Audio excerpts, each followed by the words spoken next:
Hey everyone, I'm getting better now since the stroke and I'm back to this fantastic and rewarding project. Reviving old laptops, installing Windows 7 Ultimate, and then transitioning into experimenting with Linux or Red Hat can be both educational and fun.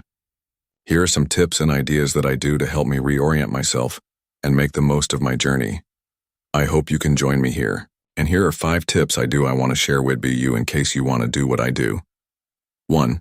Refreshing my skills driver search installation. Keep a catalog of drivers you find, especially for hardware like Wi-Fi, graphics, and audio. Websites like the manufacturer's support pages, Intel, AMD, and Realtek are good sources. System optimization. Once Windows 7 is running smoothly, try optimizing for performance. Disable unnecessary services, tweak startup items, and consider lightweight browsers or applications. 2. Transitioning to Linux. Red Hat, choose your distribution. Since you're interested in Red Hat, consider starting with CentOS, Stream, or Fedora. Both are closely related and good for experimentation.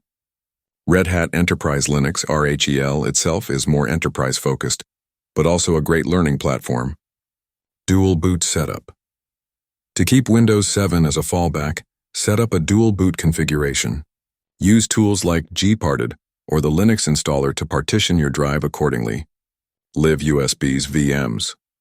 Before installing, test distributions via live USBs or virtual machines using VirtualBox or VMware. This helps you experiment without risking your main setup. 3. Experimenting with Linux Red Hat. Learn the commands.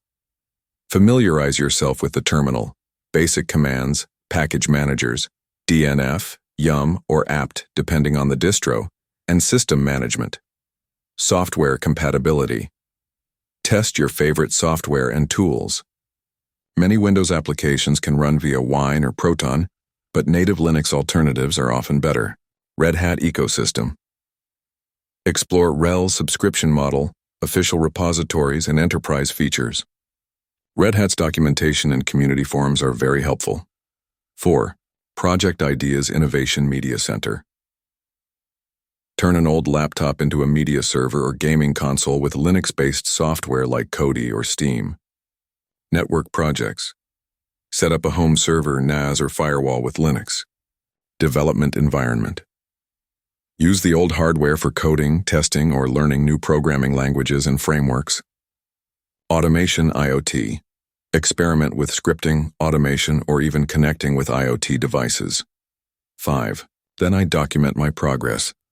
Keep notes, take screenshots, or even blog about your journey. It's a great way to reinforce learning and share your experience with others. And that's why you are reading this, so feel free to comment and share yours too. CGI. Next time na pod. Before I go, let me thank you for your support. Thanks for following me. Cheers.